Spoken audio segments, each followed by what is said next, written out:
La dernière attaque terroriste survenue dans la capitale commande une réévaluation du dispositif sécuritaire en cours dans notre pays.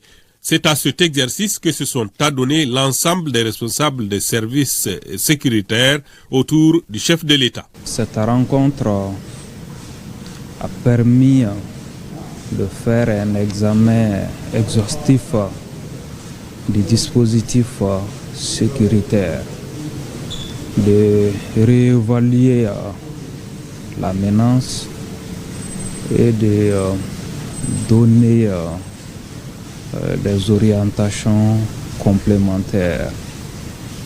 Le président de la transition, son Excellence le colonel Assimi Goïta, a réaffirmé son soutien au dispositif opérationnel en cours pour faire face à la lutte contre le terrorisme. Nous sortons satisfaits de la rencontre qui a permis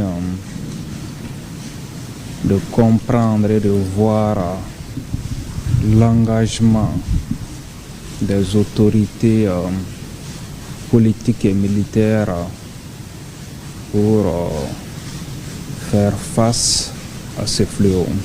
Parmi les leçons à tirer, la collaboration des populations en matière de renseignement qui demeure un impératif si l'on veut en finir avec le fléau terroriste.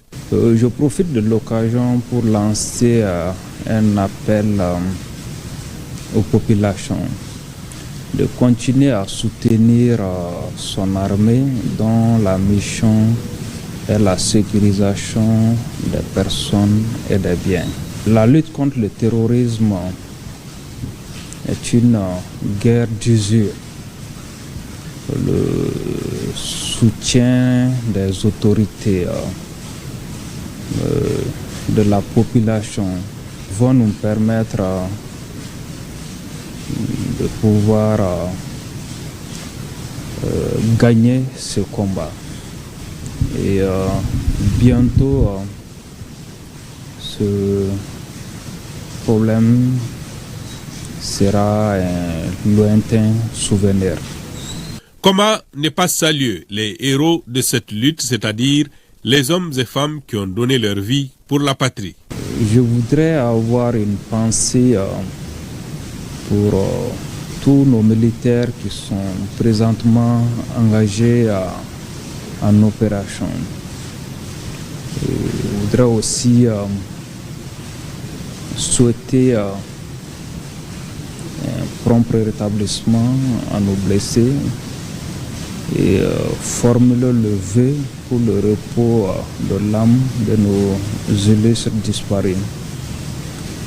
Et dire à nos otages, aux parents de nos otages que les autorités et la hiérarchie militaire, nous sommes en train de tout faire pour qu'ils puissent recouvrir la liberté et venir nous rejoindre pour que nous continuions la mission que nous avons commencée ensemble. Les semaines et mois à venir seront mis à profit par les FAMA et leurs chefs pour mieux affiner les stratégies et galvaniser les troupes pour la victoire finale. Mais cela ne peut se réaliser sans la contribution de chacun d'entre nous.